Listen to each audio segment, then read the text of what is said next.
Une entrée en grande pompe au Moliko Stadium, une arrivée triomphale au bout de 4h40 et 9 secondes. Ousseini Hassan est devenu au mois de février 2025 le nouveau maître du char des dieux. Leader chez les messieurs après 42 km de course, une prouesse qui charrie beaucoup d'émotions. Malheureusement, la joie du vainqueur est de courte durée car le comité de discipline de l'organisation camerounaise de lutte contre le dopage dans le sport lui retire sa couronne, l'athlète ayant été testé positif au dopage. Les décisions rendues publiques le 30 mai 2025 sont on ne peut plus claires. L'athlète Ousseini Hassan a violé les règles antidopage. Il est suspendu pour une période de 4 ans de toute compétition sportive. Les résultats obtenus par cet athlète lors de l'ascension du Mont Cameroun baptisé Course de l'Espoir sont annulés et les récompenses, médailles, points et prix glanés à l'issue de cette compétition lui sont retirés. Il se trouve que les résultats qui nous sont revenus du laboratoire ont été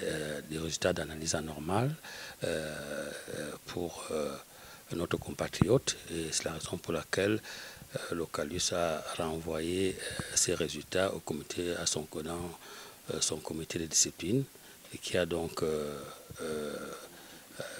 n'est-ce pas, mené toute la procédure et cette procédure a abouti à cette sanction. À la Fédération camerounaise d'athlétisme, la nouvelle fait froid au dos. C'est pas une bonne nouvelle. C'est pas une bonne nouvelle. Donc, dès que nous l'avons appris, nous avons informé la tête et donc qu'il fallait donc qu'il s'explique. Question, pourquoi le résultat d'un test effectué au mois de février est connu 3 mois plus tard quand la compétition est déjà au rétroviseur? Nous avons des gens de contrôle de page, n'est-ce pas, agréés et qui choisissent donc les athlètes à contrôler, font donc soit les prélèvements sanguins, soit des prélèvements d'urine. Et c'est dans un protocole bien compris. Et après avoir fait ces prélèvements-là, les échantillons sont envoyés à travers DHL au laboratoire de Paris-Saclay, qui est le laboratoire avec qui nous avons les accords. Et en passant, il faut savoir qu'à travers le monde, nous avons environ 30 laboratoires qui sont agréés par l'Agence mondiale antidopage. Et c'est les laboratoires spéciaux, on va dire ainsi. Et ces laboratoires font donc ces analyses, les analyses d'échantillons, et nous renvoient les résultats, on va dire 10 jours après. Voilà les délais que le laboratoire nous donne.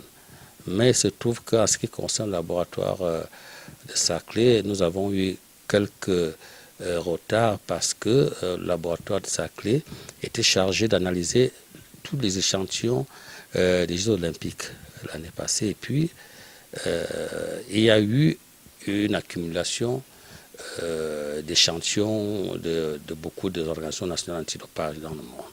Invité par la Fédération camerounaise d'athlétisme pour l'entendre, le héros de la course de l'espoir 2025 a donné une explication qui, jusqu'à présent, est la seule portée à notre connaissance.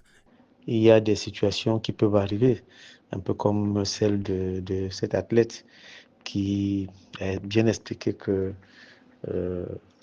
il avait une gastrite, donc il a dû prendre des médicaments. Maintenant, ça ne le dédouane pas parce que nul n'est censé ignorer la loi.